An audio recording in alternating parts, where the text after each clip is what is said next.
ఏ తప్పు చేయని మాలాంటి వారిని నెలలో లోన పెట్టారు. మహానుభావుడు చనిపోయినప్పుడు నేను వచ్చేటువంటి అవకాశం కూడా నాకు లేదు.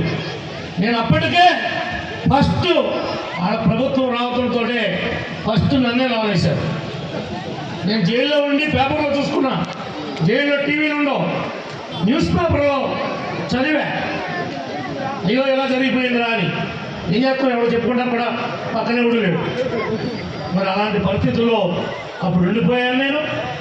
అది హత్యగానే తెలుగుదేశం పార్టీ కుటుంబం భావించాల్సినటువంటి అవసరం ఉందని చెప్పి కూడా మీ అందరూ కూడా తెలియజేసుకుంటూ, మరి ఎప్పుడు కోడెల గారు రాష్ట్ర విభజనానంతరం తొలి సభాపతి హైదరాబాద్లో, తర్వాత అమరావతిలో.